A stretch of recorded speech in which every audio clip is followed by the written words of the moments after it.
Bismillah ar-Rahman ar-Rahim. Assalamu alaikum rahmatullahi wa barakatuh. Okay, we're continuing with our series, Dawah Ilallah. And in this series, we've been looking at how to call people to Islam, specifically how to call people to Allah. That is the meaning of the word Dawah Ilallah. To call people to Allah. And we've been looking at some of the characteristics that are required for a da'i.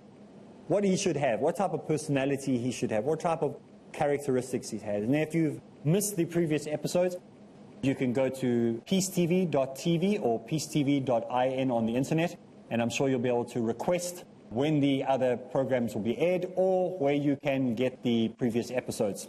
So let's continue today. Today we are going to continue at some of the other characteristics of what a da'i should have.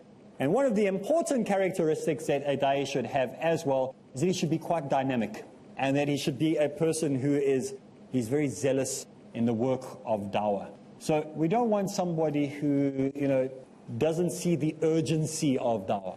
You shouldn't sit there and go, well, whether I speak to my friend about Islam in 10 years' time or I do it now, I don't know. You must think of it as an urgency. Not because I am saying it, but because that person, you do not know how many minutes and seconds and milliseconds he has left in life, or you, how many milliseconds you have left in life. It's very, very quick. You look around and it's gone already. I was thinking today when I was having lunch, I think it's time that I had children, more children. Because you look at time and you go, yo, it's going by so fast.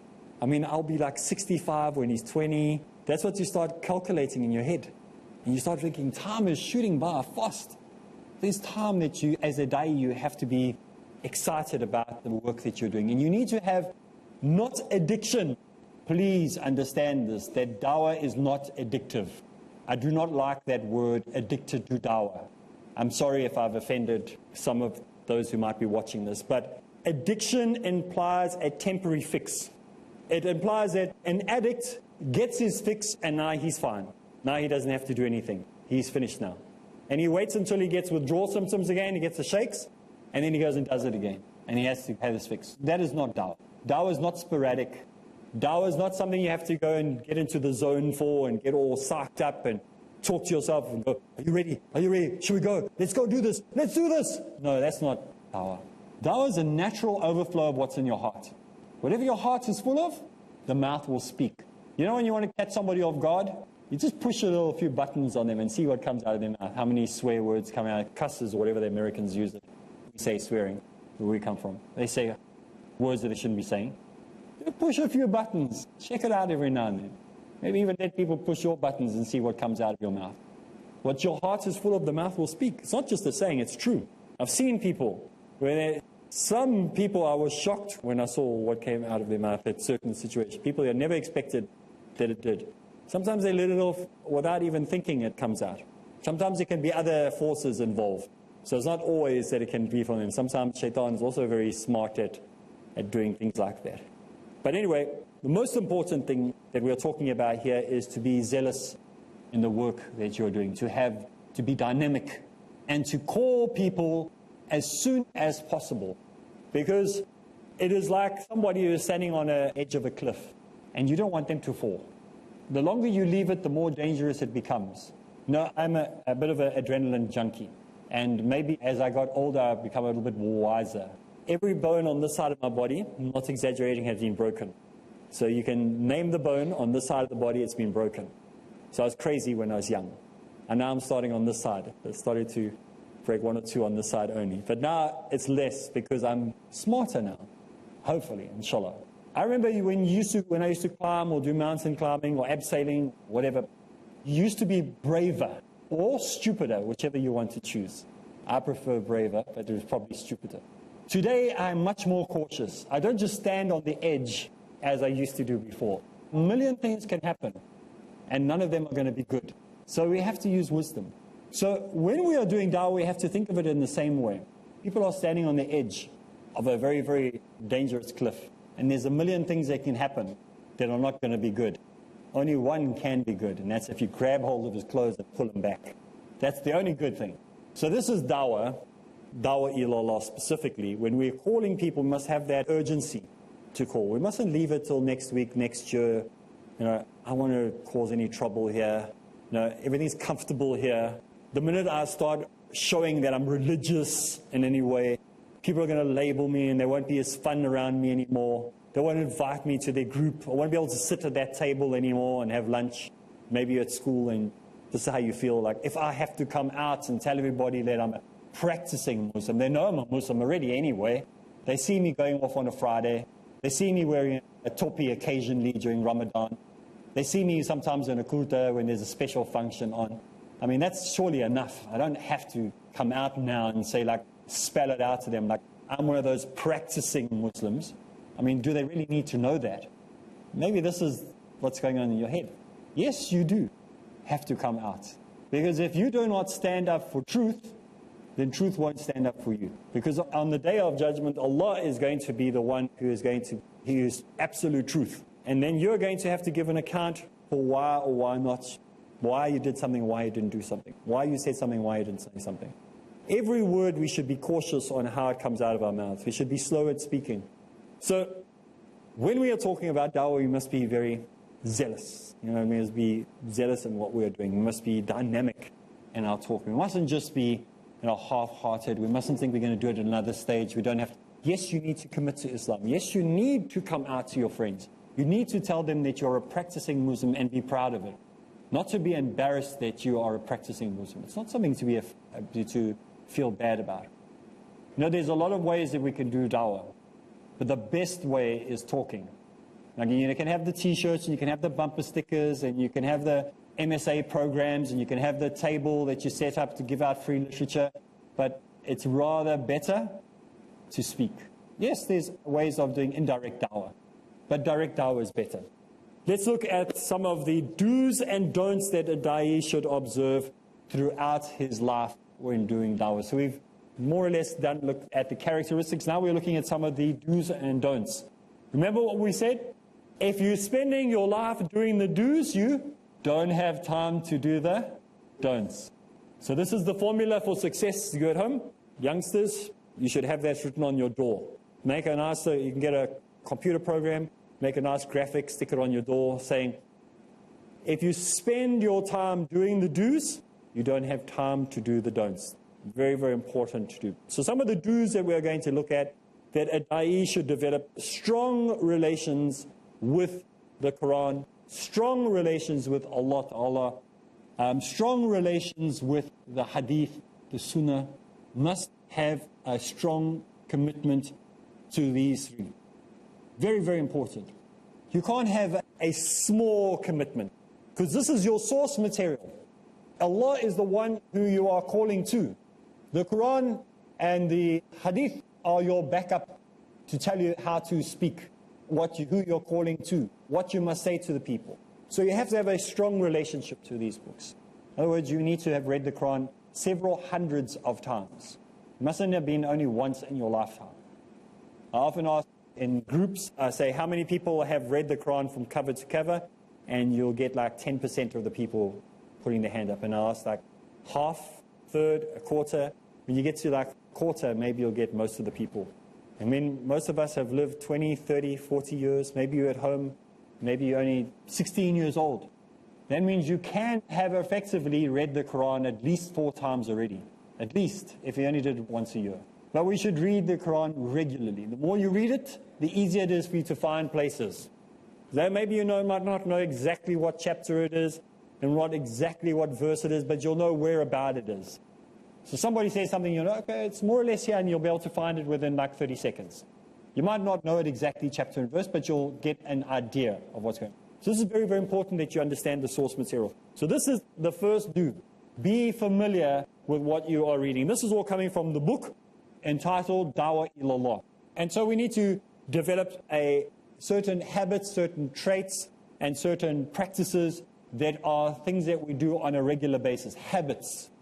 How long does it take you to create a habit? According to psychology, anybody know how long a psychologist, or popular psychology I should say, not crazy psychology, the mainline psychology, how long does it take someone to create a habit or break a habit? Say you stop smoking, how long will it take you to break that habit?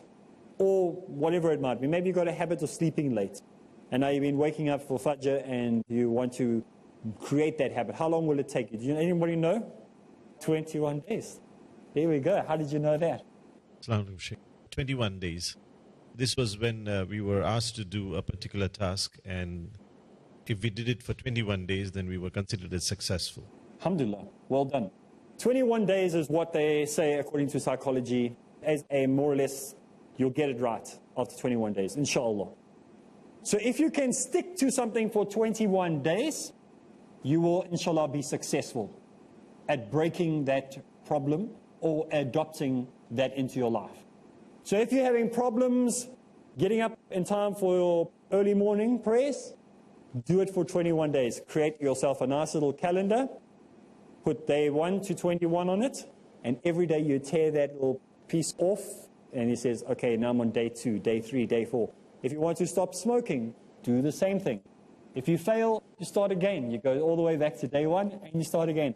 You will eventually be successful, inshallah. 21 days. So if you want to create a habit in your life of reading the Quran, every day you must read 6 verses from the Quran. Every day. At least. Just make a small amount. You'll get through it so quickly. So create a habit that is easy for you to do.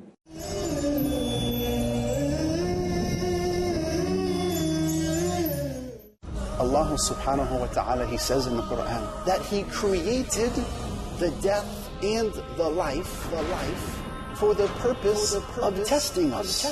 Taqwa and truthfulness, humility and repentance, kindness and gratefulness. Are you prepared for the final exam? Are you ready? Generosity and tenderness give true value to life. To answer the most important exam that you will ever face. Dr. Jonathan Gonzalez. Live your life on purpose. Learn to utilize every moment of life to make it meaningful and precious in Live Your Life on Purpose. Every Sunday at 5:30 p.m. and repeat telecast at 11:30 a.m. UK on Peace TV.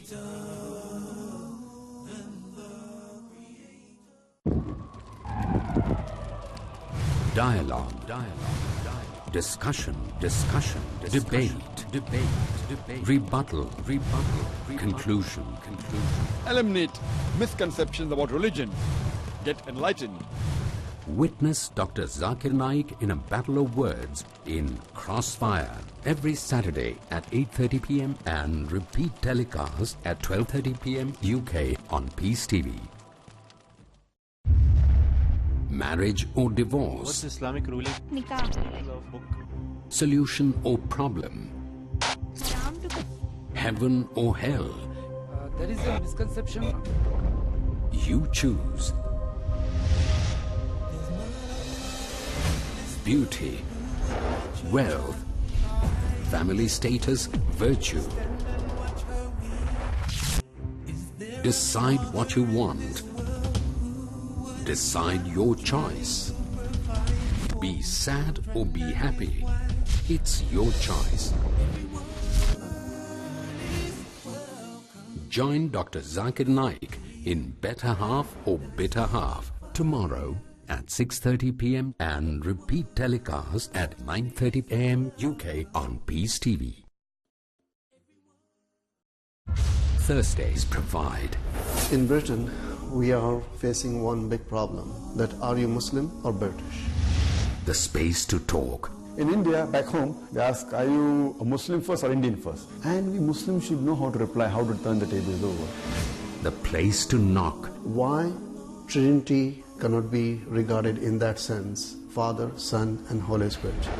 The opportunity to ask. But even if we agree that what the Christians say, that he was crucified, So if Jesus Christ, peace be upon him, died for 3 days, who controlled the world? That means even God died. The freedom to unmask. So there are various ways which we can prove the argument to be wrong. Let's meet Dr. Zakir next on Peace TV.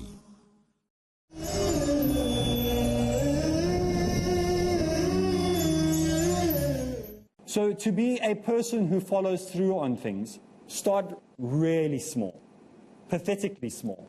So small that you're even too embarrassed to tell anybody that that's all you do a day. And then you add on to it upon success. So when you find that you're successful, then you can add more. When you first go to gym, you can't even do 10 minutes.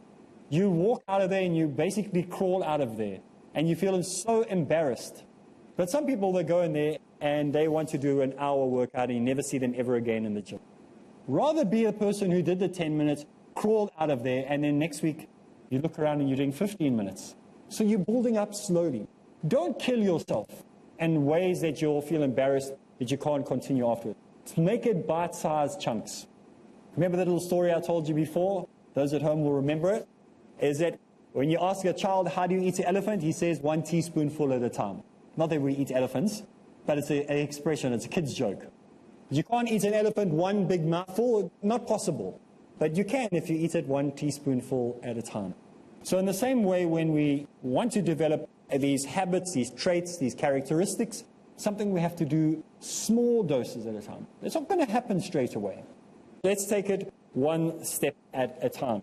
The next thing is that another positive trait that the writer speaks about in his book, he says that he should spend money in the path of Allah to seek nearness to Him. Doesn't say give money to the church, doesn't say give money to this group or that group. He's saying spend money in the path of Allah. Sometimes you cannot trust the people, organizations. I'm talking about in the church situation, people give money to the church. And that money is not being used what the church people believe and what should actually be done. So we're saying give it to those organizations that are actually doing things properly. If you're going to give. Or use that money in the path of Allah. In other words, buy Qurans, make sure you buy books, have those kits, remember? And you're doing dawah at home. Have enough available information that you can give out to somebody once they are prepared and ready to accept Islam. Or maybe they're not even ready to accept Islam. Just give them that information so they can read up on that. If you don't have those funds set aside for that, then you'll have problems later. So make sure that you have enough cash, money, dollars, yen, whatever it is, set aside so that the work can continue to be effective. And if you spend in the path of Allah, then you'll be nearer to Allah because you suddenly realize the value of money. This is not mine anyway. It belongs to Allah. There's been many a year where I have gone through life with very, very little. I told you before, don't give me money, I'm terrible with money. But when I have had money, and the little that I do keep, it seems to stay there a very, very long time. Because I hardly ever spend money on anything. But I do go through money very, very quickly when it comes to buying books or things like that. Like when I went on Hajj, I spent a lot of money. Because there were lots of books that I can't get in my own country. Lots of DVDs that I couldn't get in my own country. So, yeah, I spent a lot of money. But those books have already been distributed. Even though they were supposed to be for me, they're already all gone out. So, it's good to make sure that you have a fund set aside that you can use this for in the path of Allah. So that you don't have to run around asking other people for funding or money when somebody comes into Islam. Your responsibility is to look after them. Remember, it's like having a child. If somebody becomes a Muslim, you are their daddy. Or if it's a lady, you are their mother. You have to look after that person. They become your responsibility. It's no use leaving them to somebody else. They didn't become a Muslim through somebody else. They trusted you. And so you are the one that has to look after them. So just like a parent would have to send their children to school, would have to pay school fees, perhaps get school uniforms, buy the materials, you are going to have to do the same thing for at least a 1-year period. Even though the rest of the community, remember we got the 52-day plan, you still have to be responsible for looking after them and maybe looking after them materialistically. I'm not telling them go buy them all the fashion accessories and clothes, take them to Hollywood or whatever. No, I'm talking about giving like a basic things, like a topi, just something very, very simple. Maybe their first kurta. That would be very, very good to get them. They'll always remember that for the rest of their lives. Maybe their first Quran with Arabic in it. Things like that. So it's not a huge amount of money that you're required to spend. It's quite small, really. It's more, you'll spend more on junk food than what you're going to do on that. So, I mean, if you prioritize it, it's a very good investment. And of course, you're getting rewards for all that you're doing. But that's not the main reason you're doing it. The wonderful thing about Islam, it is not always our intention to do good just because we get the reward. But it's nice to know we get it anyway.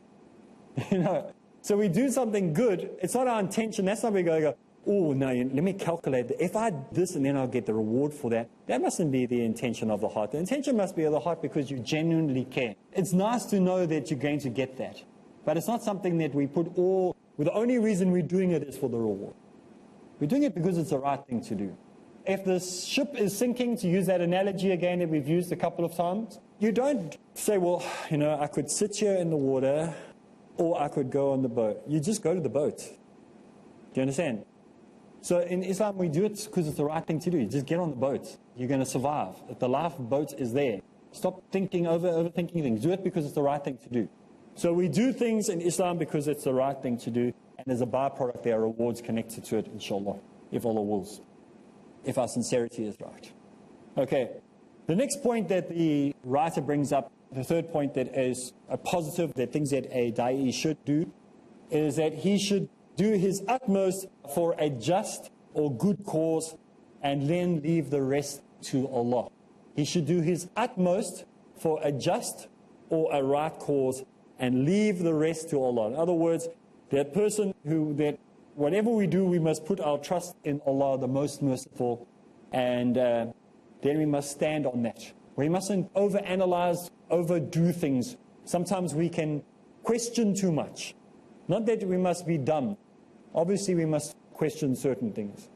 But sometimes we overanalyze and we are distracted from what our actual call is, what we should be doing. So we must do the most we can for what is good and just in our own lives as well. Like we need to practice what we preach. So we need to be people who apply these things to our day-to-day life. Whatever we're telling other people to believe in, we better believe them ourselves. We better be doing them ourselves. If we are telling people that we trust only in Allah and we are doubting that Allah even exists, we have big trouble in our life. We have big problems. So we have to have an understanding of what we are calling to. We have to understand that we have to be people that are set apart, different from the rest of humanity. So you could do dawah even though you didn't believe what you were teaching, but it's not going to be very good dawah. Some people can still manage it, but it's better to believe in what you're teaching. So if you're having doubts about whether you should believe the hadith or whether you should believe the Quran, get those doubts sorted out first.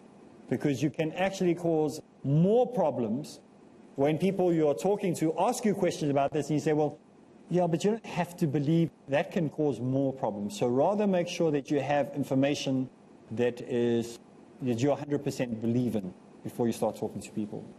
The next point. The da'i should not only safeguard but fulfill the rights of other people in the society. So he should not only protect the rights of other people, he must also safeguard. So what we are saying is, we're talking about human responsibility, not human rights. The writer, the person who wrote this book, used the word human rights, or the rights of people. We choose in this class to use, instead of rights, responsibility. Responsibilities are far more important than rights. Rights don't really mean anything anyway. We have in our country what we call the Bill of Rights. If you read it, it's actually a Bill of Responsibilities. It's not a Bill of Rights. No one has really got any rights. Only government has the right to do what they want. We all have responsible to the government for whatever we do. So this is something that's very, very important that we have to understand, is that as Muslims, as a da'i, you need to safeguard your own responsibilities to society and society's responsibility towards one another. So if you see child abuse going on, if you see abortion clinics opening up everywhere and just giving abortions on demand, it's your responsibility to speak against things that are just being done willy-nilly. When you see, in our country, there was something that went around. It said they want to legalize marijuana. You know what marijuana is? You also, drugs. They want to legalize drugs, and they want to legalize gay marriages. So somebody wrote around and said, oh, now it all makes sense. You have to be stoned to be gay.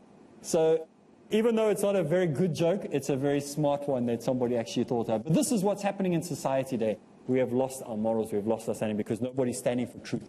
So we as Muslims have to stand for truth. Well, that's all the time we have again for this program. So you'll have to join us again, same place, same time. So from us in the audience, from me, Areeb Islam, Assalamu alaikum wa rahmatullahi wa barakatuh.